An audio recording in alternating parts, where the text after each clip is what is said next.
Stéphane Alix, bonjour. Bonjour. Alors, qui êtes-vous? Waouh, je Dites-moi. suis journaliste. Journaliste, c'est vraiment quelque chose qui est dans mon ADN. Donc, depuis l'âge de 19 ans, je suis parti en Afghanistan pour découvrir le reportage de guerre sur le terrain. Voilà. Vous aimez tout savoir, J'aime tout comprendre. J'aime comprendre et j'aime trouver des réponses aux questions que je me pose. Donc, comment marche le monde, comment fonctionnent les hommes. Ce qui m'a emmené en Afghanistan, c'est de vouloir comprendre comment des gens peuvent faire la guerre. Donc, je suis parti sur un terrain de guerre et puis aujourd'hui, voilà, je m'intéresse à d'autres frontières qui sont des frontières plus de la conscience et de la connaissance. Plus personnel, à savoir la mort, la vie, les vies antérieures aussi. Alors, vous avez été tout de suite à la tête d'un bouquin qui a révolutionné quelque part notre façon de penser. D'ailleurs, il est devenu un best-seller, c'est vous dire, Le Test. Là, il est question de la mort. De la vie. Oui, et de la vie évidemment, puisque c'est vraiment le fait de savoir que la mort n'existe pas. C'est ce que vous avez mis en évidence, que vous avez prouvé à votre façon, de manière scientifique, on peut le dire. Je pense avoir apporté des éléments très rationnels et très probants. Cette question, effectivement, elle est entrée dans ma vie quand j'ai vu mon frère mourir devant moi en 2001 en Afghanistan, dans un accident de voiture. Et à partir de ce moment-là, des questions existentielles que je me posais, c'est qu'est-ce qu'on fait là, quel est le sens de la vie, sont devenues absolument impérieuses. Là, pour moi, il n'était plus question de laisser ça dans un coin en me disant on verra ça plus tard. Donc il fallait, avec les outils que j'avais à ma disposition de journaliste rationnel, que je m'interroge sur qu'est-ce qu'on sait de la vie, qu'est-ce qu'on sait de la conscience, est-ce qu'on peut le savoir rationnellement, est-ce qu'on peut savoir s'il y a quelque chose après de façon rationnelle. Et ça n'a pas été simple, ça a été des années d'enquête, de rencontres avec à la fois des témoins mais aussi des scientifiques, des médecins à travers le monde entier, qui m'ont pas fait découvrir des choses toutes construites et toutes simples, mais qui m'ont fait découvrir en tout cas que des questions étaient ouvertes, que l'espèce de certitude sur laquelle notre société est bâtie, de dire que la vie après la mort, ça n'existe pas, quand le cerveau et le corps meurent, tout s'arrête, ça ne tient pas la route, ça n'est pas scientifique, c'est une hypothèse qui est posée. Et de découvrir que ça, c'est une hypothèse, ça laisse ouvert le champ à toutes les questions. Et ça, des questions, je sais les explorer et les poser.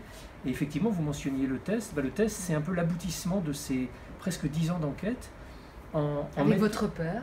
En cachant des objets dans le cercueil de Ouais. mon père, en n'en parlant à strictement personne, et en postulant que mon père, c'est une hypothèse scientifique, en postulant que mon père vit encore quelque part, que je peux communiquer avec lui, que lui peut communiquer avec moi, ou au moins avec des personnes prétendant communiquer avec des défunts.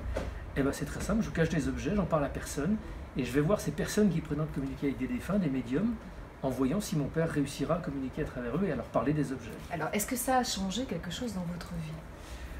Ce livre, C'est quand même une évolution. Oui, ce livre et cette enquête m'a vraiment bouleversé, parce que là, j'ai vraiment maîtrisé l'expérience de A à Z. C'est-à-dire que ce n'était pas un témoin qui me racontait quelque chose sur lequel malgré sa sincérité, je pouvais quand même toujours avoir une petite parcelle de doute.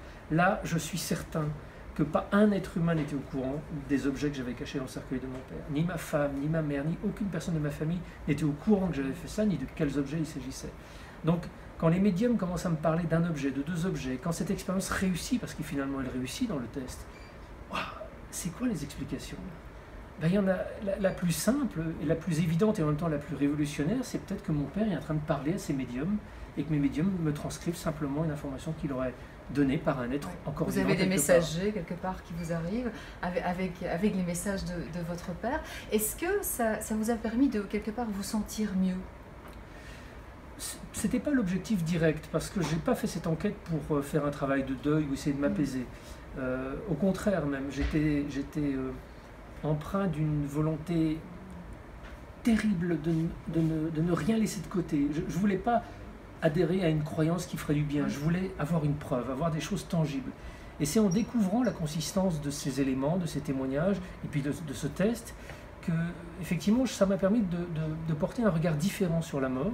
Si la mort n'est pas la fin de la vie, si quand vous allez mourir, quand je vais mourir, on continue à exister d'une certaine manière, qu'est-ce que ça veut dire? Est-ce qu'on peut s'y préparer maintenant? Comment je dois mener mon existence pour avoir peut-être une mort qui soit réussie? Est-ce que ça peut se penser comme ça?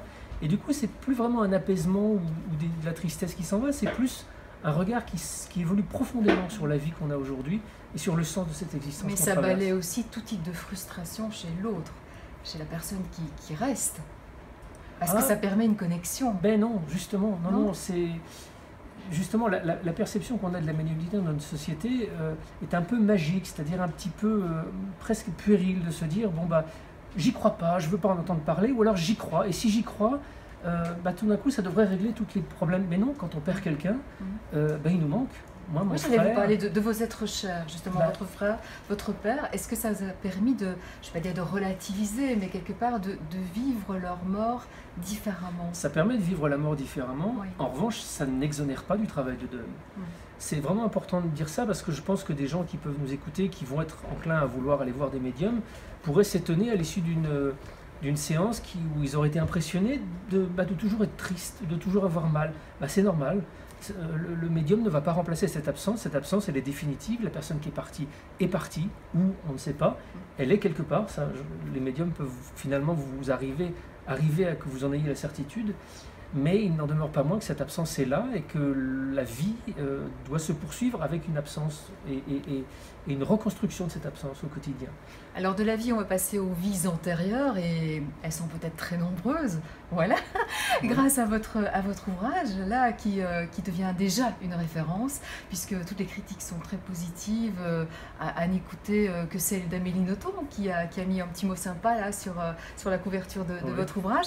Lorsque j'étais quelqu'un d'autre chez Mama Édition, ce quelqu'un d'autre, vous en avez pris connaissance dans la forêt amazonienne, un jour de pleine solitude. Je résume bien? C'est exactement ça. Ouais. C'était dans la forêt amazonienne, mais ça aurait pu être tout aussi bien dans la forêt des Ardennes, n'importe où. Le but, en fait, et le livre commence à un moment de ma vie où je décide de faire un vrai break. Vous savez, voilà, le travail sur la mort m'a appris qu'il ne faut peut-être pas reporter indéfiniment les choses qui sont impérieuses en vous. Et moi, après la création de l'INRES, après Enquête extraordinaire sur M6 qui a été diffusée sur la RTBF ici, après toutes ces activités qui étaient formidables mais extrêmement prenantes, j'avais besoin de faire un peu le point sur ma vie. Et ça, c'est difficile de le faire dans le quotidien de l'existant. Donc j'ai essayé de me couper de tout. Vous recherchez de la sérénité? Non, je recherchais de la solitude. Plus d'emails, plus de téléphone, plus de distraction, aucune excuse pour me faire face à moi-même. Et pendant ce moment de solitude, qui était effectivement au Pérou, mais qui aurait pu être tout aussi bien n'importe où, dans un moment de méditation, j'ai été transporté dans une sorte de rêve éveillé. J'étais conscient, réveillé, mais je me suis retrouvé catapulté dans une scène de guerre, comme si mon imaginaire me laissait avoir des choses qu'il fallait peut-être que je comprenne, comme on peut, chez un psy parfois, avoir des pensées, et puis le psy va vous les décrypter. Là, je vois une scène de guerre avec plein d'éléments très précis. Je me dis, bon, peut-être il y a quelque chose que mon inconscient m'envoie. Jusqu'au jour où je vérifie que, en fait, cette personne que j'ai rencontrée dans le rêve a réellement existé, et est morte réellement comme je l'ai vue en prenant un éclat de but à la gorge. Donc j'ai le prénom, le nom, le grade, les circonstances du décès. Là je me dis, c'est peut-être plus forcément mon inconscient qui m'envoie un message, c'est peut-être une rencontre que j'ai faite avec un être réel. C'est vertigineux, mais ce serait irrationnel de ne pas enquêter dessus et je suis parti sur une enquête. C'est pas parce que ces mondes sont extraordinaires qu'il faudrait abandonner tout esprit critique et tout discernement. Moi, je reste journaliste, je reste rationnel, je reste quelqu'un avec les pieds très campés sur terre et c'est précisément pour ça que je ne m'interdis aucune question, aussi vertigineuse et extraordinaire qu'elle soit. Alors, une question qui m'intéresse beaucoup, est-ce qu'elle fait de savoir, de connaître nos vies antérieures, quelque part ce qu'on appelle le phénomène de réincarnation, est-ce que ça peut nous aider à vivre mieux au quotidien? Est-ce que ça renforce quelqu'un? Est-ce que vous êtes plus fort aujourd'hui? Si vous travaillez dessus. C'est-à-dire je pense que j'ai compris à ma mesure que le but de l'existence, c'est peut-être d'accroître la lucidité qu'on peut avoir sur soi, sur ses mécanismes inconscients, sur ce qui nous constitue. On a un conscient, un inconscient, si je dois être très simple. Oui. Il y a une partie de consciente où on est capable de comprendre pourquoi on agit de telle manière, et puis il y a des fois des choses qui sont pulsionnelles, qui sont des colères, qui sont des pensées, des rêves incompréhensibles. Ça vient de notre inconscient. Peut-être que nos vies antérieures laissent dans notre inconscient des traumatismes, des blessures, des marques. Et si elles remontent à la surface et à la conscience, si comme dans ce livre on peut les explorer, comme j'ai pu le faire pendant toute cette enquête-là, elles viennent au jour. Et en étant au jour, on peut se dire « Ah ok, ces cauchemars, cette chose qui me poursuit de toute mon existence depuis des décennies, c'est pas moi en fait, c'est quelqu'un d'autre. Et je peux être du coup plus en mesure de m'en séparer et de le guérir. » Je crois, et ça je rejoins les psychothérapeutes qui voient parfois des souvenirs de vie antérieure apparaître au décours d'une hypnose ou d'une psychothérapie. Tous disent, quand il y a quelque chose qui remonte, ne focalisons pas sur est-ce que c'est vrai ou est-ce que c'est pas vrai, focalisons-nous sur l'idée qu'est-ce que ça veut dire, qu'est-ce que ça signifie et comment je peux le soigner. Et est-ce que ça donne de la véracité aux questions existentielles que chacun se pose, à savoir qui suis-je, où vais-je, quel est mon objectif dans la vie? Pourquoi suis-je sur Terre? Ça peut, je pense que tous ces éléments-là, vous savez, on vit dans une petite coque et on a l'impression que toute cette coque dans laquelle on se débat est notre réalité totale. Je pense que toutes ces expériences extraordinaires, les mémoires de vie antérieure, les contacts avec des défunts, etc., nous donnent à sortir de cette coque, nous font sentir intuitivement qu'il y a une coque un peu plus large, et dans cette coque, il y a plus d'éléments qui servent à quoi en définitive?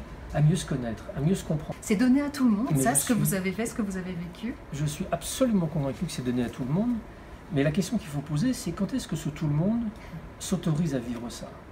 Quand est-ce, dans notre journée, qu'on se pose, ne serait-ce que 5 minutes, pour se dire « je suis disponible », est-ce que je peux recevoir un message? Et quand on réfléchit à ça et quand on s'en aperçoit, on réalise qu'en fait on passe notre journée dans une espèce d'activité permanente, mentale, physique, en prenant un bouquin, en prenant un téléphone, en regardant sur internet, etc. Donc dans cette vie où on a tout le temps quelque chose à faire, il ne faut pas non plus s'étonner qu'il ne se passe pas grand-chose de bizarre et d'extraordinaire. Il faut lui laisser la place à cet extraordinaire. Nos guides, nos anges gardiens, j'en suis convaincu que chacun d'entre nous en a une tripotée autour de soi.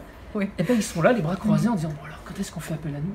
Quand est-ce qu'on nous demande quelque chose? Quand est-ce qu'on pousse sur le bouton? Ben voilà. Ouais, d'accord.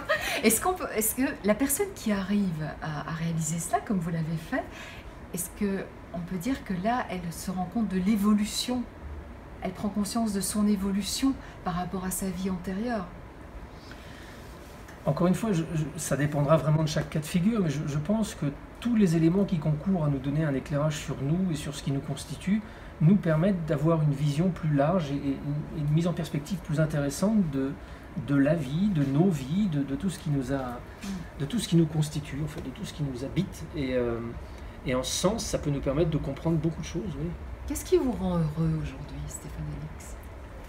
Ce qui me rend heureux aujourd'hui, le sentiment d'y voir un peu plus clair qu'il y a des années, qu'il y a quelques années. Je pense que notre monde est confus, la peur vient de la confusion, l'inquiétude vient de la confusion, et dans une société comme celle d'aujourd'hui où il y a beaucoup de thématiques qui sont un petit peu inquiétantes, l'environnement, la crise politique, etc., je pense que la solution vient de la clarté d'esprit qui est en nous-mêmes. Et si on arrive à cultiver et à développer cette clarté d'esprit en nous-mêmes, ça ne résout pas tous les problèmes du monde comme par magie. En revanche, ça nous donne peut-être une plus grande mesure, une plus grande capacité d'absorption de cette difficulté de l'environnement dans lequel nous sommes, et ça aide profondément. Ça aide profondément à trouver un sens à cette existence, à la nôtre, et à celle dans laquelle collectivement on est plongé. Et ça, vous le développez au quotidien sur votre site, INRES? On essaie de le développer de prouver les choses. C'est pas tellement de prouver, c'est de donner des pistes à toutes les personnes que ces sujets intéressent pour aller explorer, en regardant les pieds sur terre, rationnellement, que ce soit dans mes livres, que ce soit sur le site de l'INRES ou dans toutes les activités que j'ai pu développer. Ce qui m'importe, c'est que les gens ne s'enferment pas dans des doctrines et des croyances, mais au contraire utilisent leur intelligence pour s'ouvrir à ce monde qui a un milliard de facettes inexplorées et qui ne demande qu'à l'être. Merci en tout cas de rejoindre notre site grâce à cette belle interview. Merci beaucoup. Merci à vous.